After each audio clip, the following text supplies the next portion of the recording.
We live in a world that experiences suffering. If we were to cast our eyes across the globe on any given day, we would see an immense amount of pain and suffering that's experienced by people in the world. Just recently in the southeastern part of the United States, F5 tornadoes struck an entire section of the state and killed over 200 people. Earthquakes on a regular basis around the globe, hurricanes, tsunamis, plane crashes, car wrecks, disease, sickness, and many times those end ultimately in death. When we survey the situation and we see the pain and suffering that goes on, sometimes the weight of all that pain and human suffering makes us question, where is God? Why have all of these bad things happened to us? If God is so powerful and He loves us so much, why hasn't He done something to ease our pain and to ease our suffering?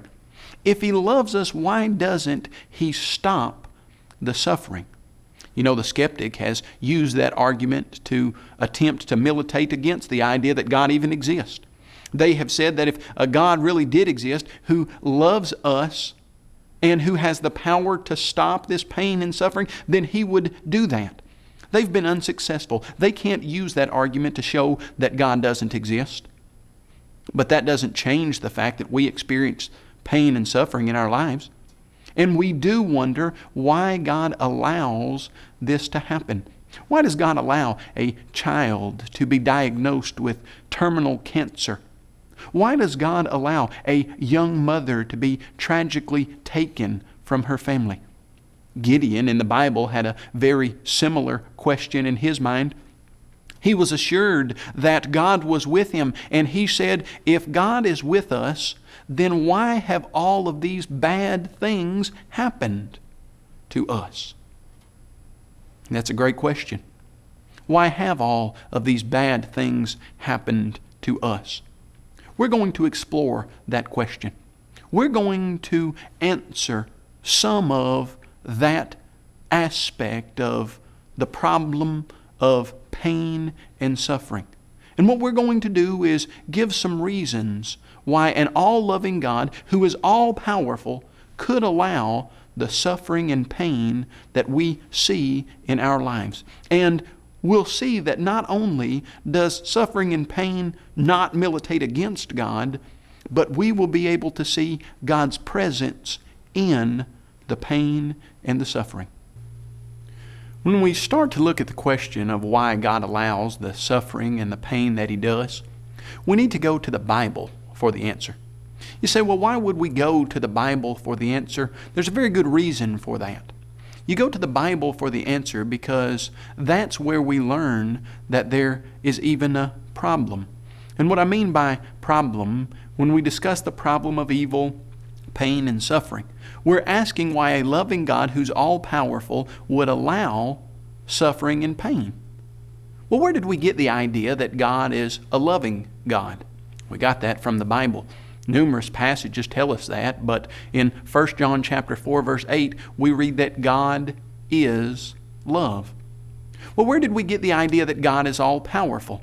We got that from the Bible just as well.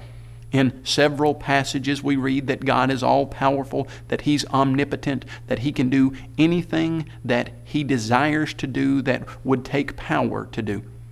So we see that God is love from the Bible. We see that God is all-powerful from the Bible. And we also see throughout the Bible and throughout our human experience that God does allow suffering. Why is that? One reason that God allows suffering is because His love values freedom. What do I mean by His love values freedom? I mean that when He created humans, He made them in His image. He made humans with the ability to be able to speak, to be able to think, to be able to decide what those humans want to do or don't want to do. And with the freedom to decide, with the freedom of choice, comes the responsibility of consequences.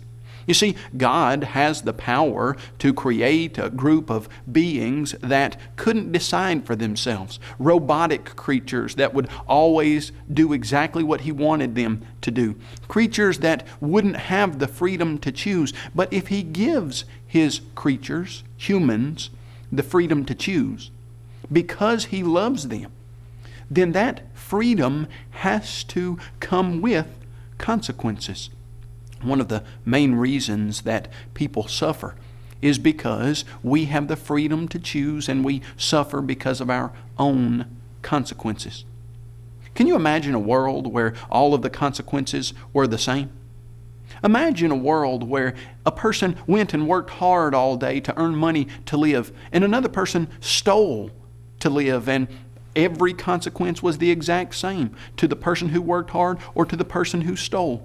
Imagine a world where consequences were the exact same. If you decided that you were going to take care of the poor and feed the hungry, and you were going to do the best that you could to help others, and the consequences were the same for that as if you decided you'd walk down the street and murder anybody that you didn't want to have to deal with, or you wanted their things and you wanted to take their material possessions.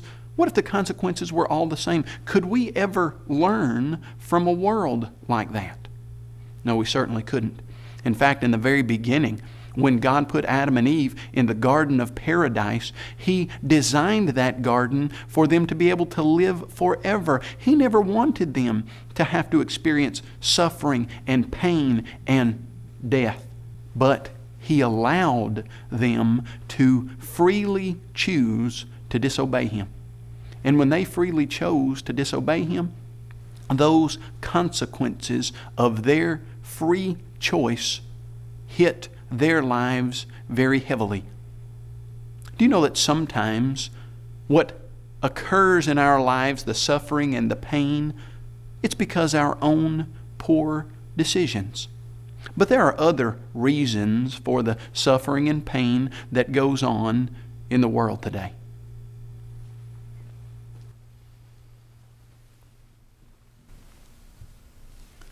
We understand that much of the pain and suffering that comes into our lives is because God allows us to have the freedom to choose, and sometimes we choose wrongly.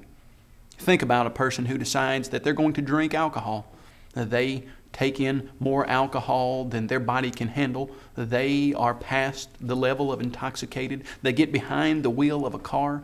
They drive down the road. They lose control, smash into a telephone pole, and they're paralyzed for the rest of their life on this earth.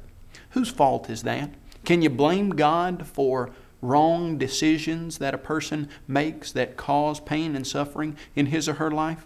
Certainly that's not God's fault.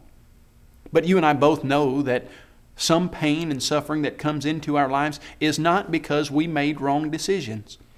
No, sometimes innocent people suffer. Imagine that same scenario with the person who has taken in too much alcohol. They're drunk, they're behind the wheel, except this time they don't smash into a telephone pole. This time they swerve into the middle of the road, and an oncoming car that has an innocent 2-year-old. That drunk driver smashes into that oncoming car. That 18-month-old loses his life because of the wrong decisions of that drunk driver. Does that seem fair? Why didn't God stop that? Why would God create a world where we are impacted so devastatingly by the wrong decisions of others? The answer to that is fairly simple. The answer to that is that God is no respecter of persons. God doesn't decide who gets the freedom to choose and who doesn't. In fact, when God created humans, He endowed them with the ability to make decisions that had consequences. But those consequences, they didn't just impact the person making the decisions, but those consequences impact other people around them. You know, it might be tempting to say, God, I would use my freedom of choice correctly, so give me the freedom to choose. But God, there are some people out there that wouldn't. Some people out there that would choose to do wrong, that would choose to make decisions that would cause pain in my life. God, I don't think you should let them have the freedom to choose. I don't think you should allow the situation to be such that their choices would have consequences like my choices have. No, you see, that's just not how God operates. When God created humans, He endowed them with the ability to choose, and sometimes those choices bring about consequences that cause pain and suffering in the lives of even the innocent. Is that unfair of God to give everyone the freedom to choose? No, it's not. Since He's no respecter of persons, we all have the ability to impact those around us. There are other reasons why God allows the pain and suffering that go on in this world. We understand that some of the pain and suffering that comes into our life is because of our own wrong decisions. We also understand that since God doesn't respect one person over another, He allows everyone to make decisions that impact those around them. And some of the pain and suffering that comes into our life is because of the wrong decisions of others who are living around us. There's another reason why we experience pain and suffering, and that's because sometimes past generations have made decisions that impact the present generation. We could think of all kinds of examples of this, but one good example is the idea and the use of asbestos. For many years, people thought that using asbestos was a great idea. They mined it and they put it in insulating fibers that they used to insulate military vehicles. They used to insulate factories, and it was very effective. It was fireproof virtually, and they thought that it was a great idea. And then they started seeing that the people who were mining asbestos were dying prematurely of lung disease. They started seeing an increase in lung cancer and other medical problems due to an association with asbestos. Hundreds of thousands of people died because people in past generations didn't understand that asbestos was not a good idea and harms people when they breathe it in. There again, are we to blame God for the deaths of those hundreds of thousands of people? No, God allowed past generations to make decisions, and those decisions affected and impacted not only people in their generation, but future generations. We might try to protest and say, well, that just doesn't seem fair. But there are lots of things from the past generations that we accept and that we enjoy and that we are very glad that we have. Right now I'm speaking to you and I'm wearing contact lenses. I think contact lenses are one of the most amazing inventions that have come down the pike in the last 20, 30, 40 years. I have terrible vision, but with my contact lenses in, I can see 20/20. Now, why is that? Well, that's because very smart people in past generations studied how light comes into the eye, and they invented tiny pieces of plastic that you can put into your eye and you can see. We walk into houses, many of us, and turn on water faucets, and we drink clean, pure water out of those faucets. Not that we came up with the technology that would do that. We have a cell phone that we can dial a number and reach someone in Ireland. We have a computer that we can get on and we can type in something in a search engine and pull up information. Not that we came up with that technology. That has been passed down to us for many, many years. What are we to do? Accept the benefits of the decisions of the past generations, but not accept the consequences? No. There again, we see exactly what is going on. God allows people to choose. They make decisions, and those decisions impact others. We are impacted by the decisions of past generations, and our decisions will impact future generations. Is God unfair for allowing humans to freely choose and for their choices to have an impact on future generations, for the good or for the bad? Certainly not. We can't blame God for the pain and suffering that comes into our lives because of the wrong decisions of past generations. And there are other reasons, other ways that our lives come into pain and suffering because of certain things that are at play in this universe. We'll explore some of those as we continue. God designed a universe that's regulated by natural laws. We understand that. Natural laws, we study, we use them on a regular basis to benefit us. We understand the law of gravity and we study it so that we can determine what we would need to do to create an airplane that would take us from one city to another city. We understand what our bodies need in order to survive. They need water, they need food. And so we find places where there are sources of clean water and we drink that water.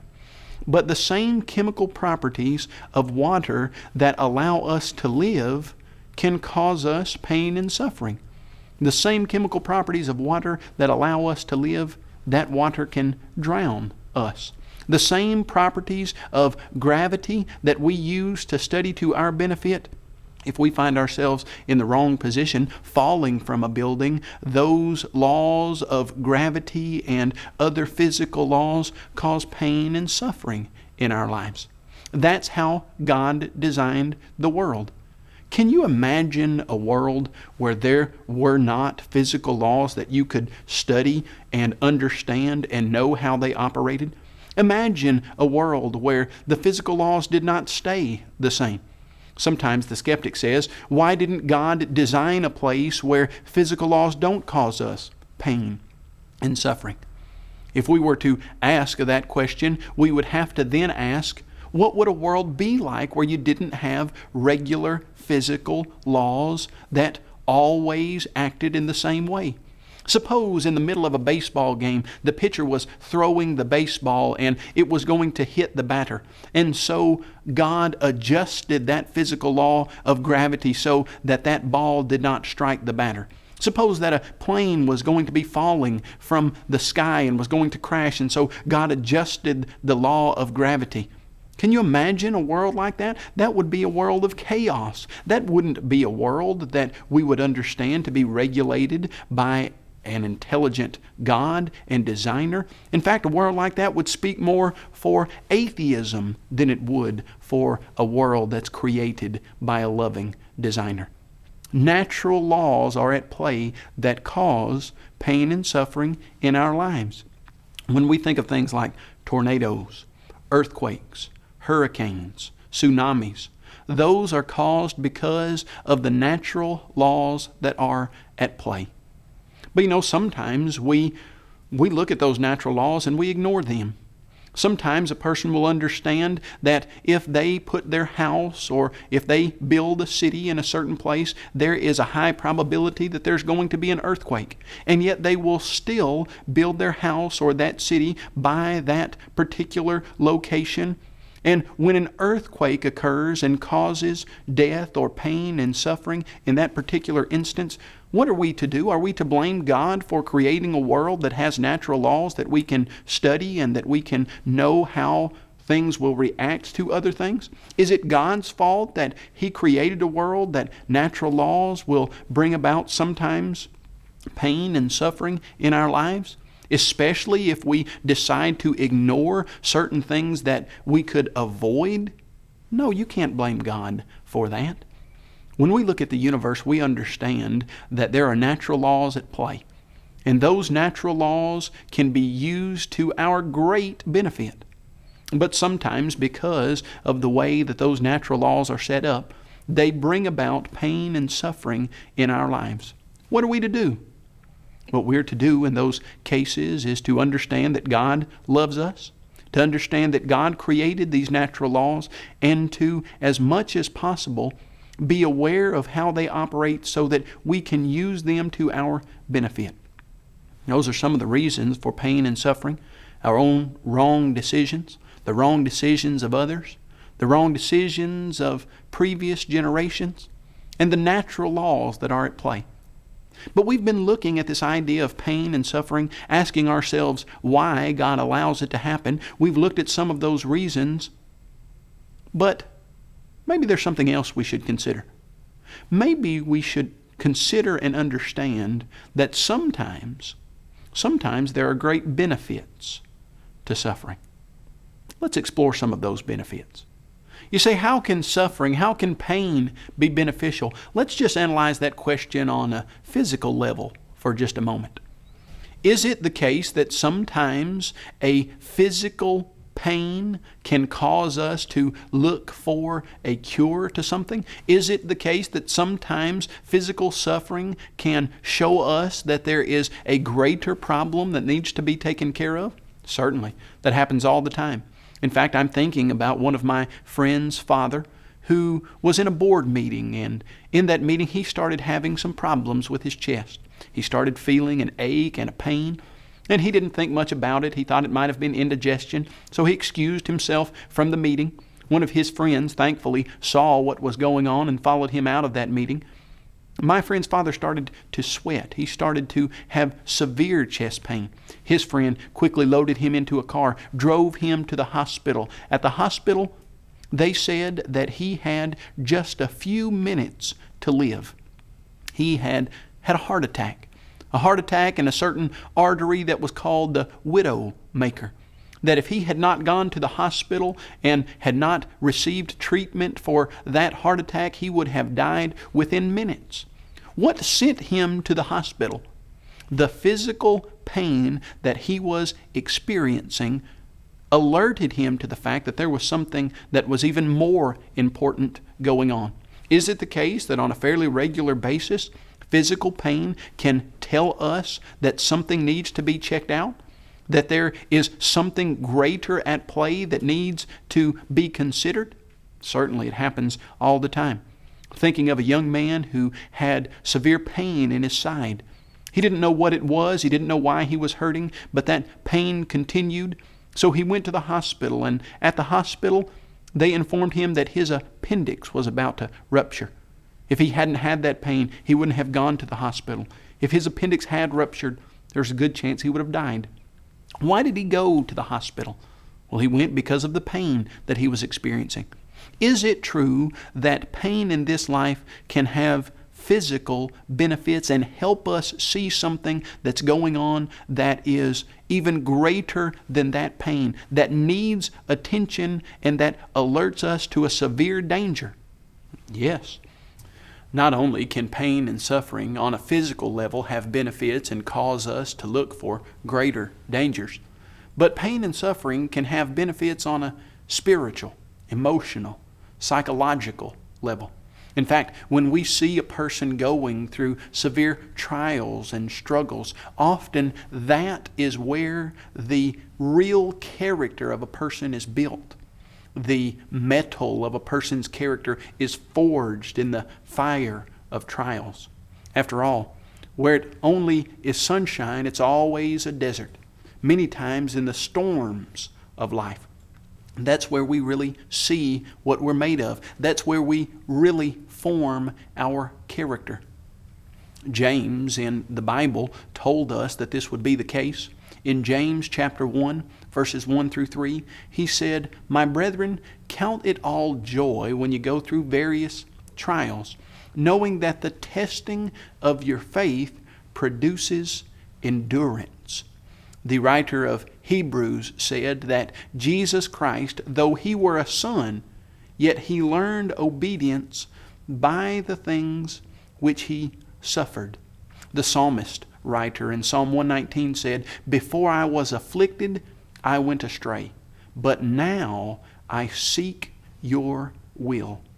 What are these verses trying to tell us? They're trying to tell us that in the middle of our suffering, that's where much of our character is built. And that's where we see human character at its finest. I'm thinking of a young man right now. Many years ago, he was at a camp and he was blind. And at this camp, they were going around the circle and they were asking what each one of the campers was thankful for. When it came time for this young man to answer, the other campers wondered what he would say. He was blind. He didn't have the abilities that the others had. When it came time for him to say what he was thankful for, he said, "I'm thankful that I am blind because I can see things that those who have sight cannot see." I contacted him just recently to ask about that particular time in his life. And he said yes. He had said that, and as he had matured, he understood that if he had a choice, he wouldn't have picked blindness. If someone had said to him, you could go through life without being blind or being blind, he said, no, I wouldn't have picked blindness, but in my blindness, I have seen the love of God, and I have seen things that I never would have seen had it not been for my disability. I'm thinking of another man right now. This particular individual was diagnosed with a debilitating disease. After his diagnosis, just a few days, I think it was 4 days after he was diagnosed with that disease, his 16-year-old daughter was driving her car and was killed in a car accident. Not many months after that, he was confined to his bed, where he stayed and has stayed for many, many years.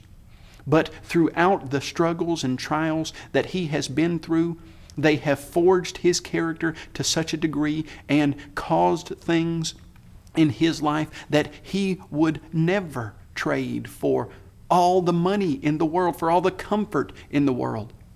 In his debilitation, he has written several books. They have been printed by the thousands and have been distributed all over the world. And those books are used to provide comfort and encouragement and spiritual understanding and edification to people, thousands and thousands of people all over the world. And that might never have happened if he hadn't been through these sufferings and trials and struggles. What else happens in sufferings and struggles? We see people's character shine in ways that we never ever could see their character shine without the struggles. We see those victims of earthquakes and hurricanes and tornadoes, those victims being cared for by the loving and compassionate people all over the world who are coming to help in those times of struggles. Many times when we experience pain and suffering, we realize we are not alone. There are others that care about us, that love us, and that love and care and compassion shines brighter than it ever would have shined had we not been going through those struggles and those trials. Do pain and suffering have benefits in our lives where we grow emotionally, spiritually? Absolutely. It's important that we need to consider that we allow that suffering and pain that comes into our lives to cause us to be better, not to cause us to be bitter. You see, the same sunshine that melts an ice cube bakes clay into a hardened substance that cannot be used for anything else other than what it has baked into. We need to make sure that the suffering and pain that comes into our lives, we use it to draw closer to God, to draw closer to others, to make us better, to melt our hearts, and to allow us to see the love of God. But there's another reason that God allows pain and suffering, and that is to remind us of eternity. You see, this world was never designed to be our home. God created this world in order to be the perfect veil of soul making.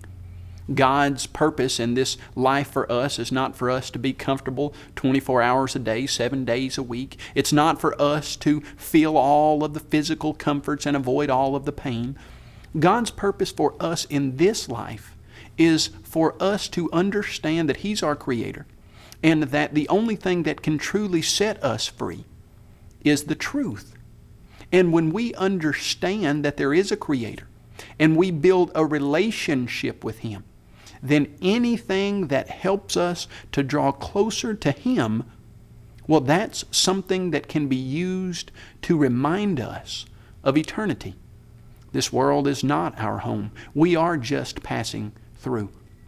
We need to remember that. C.S. Lewis expressed that thought when he said, pain and suffering are God's megaphone to rouse a deaf world. Why is it that the world needs to be roused? Because many humans are forgetting their purpose here in this world. They're forgetting their reason for being on this globe. And it's not so we can be comfortable. It's not so we can have everything that we want. It's so that we can form a relationship with God. Because after this life, there is the potential for eternal life, a life that lasts forever, that has no ending. It's important for us to remember when we ask the very legitimate question, where is God when we suffer? The answer is very simple. God is in the exact same place that He was in when His Son Jesus Christ suffered. Jesus Christ was perfectly innocent, had never done anything that would cause suffering to come to His life, had never made a wrong decision, never committed a sin, and yet He suffered excruciating pain for our sins. When we think of the suffering that comes into our lives and we wonder where God is, we need to remember Jesus Christ hanging on that cross. We need to remember that God had the power to stop that suffering, but He didn't. Why? He didn't stop that suffering because He wanted something better for all of us. He wanted all of us to be able to experience eternal life, a life that would last far longer than the few years that we'll be here on this earth. Where is God when we suffer? He is loving us, and He's in the exact same place He was when He allowed His Son to suffer for us. Let's use our suffering to get better and not to be bitter.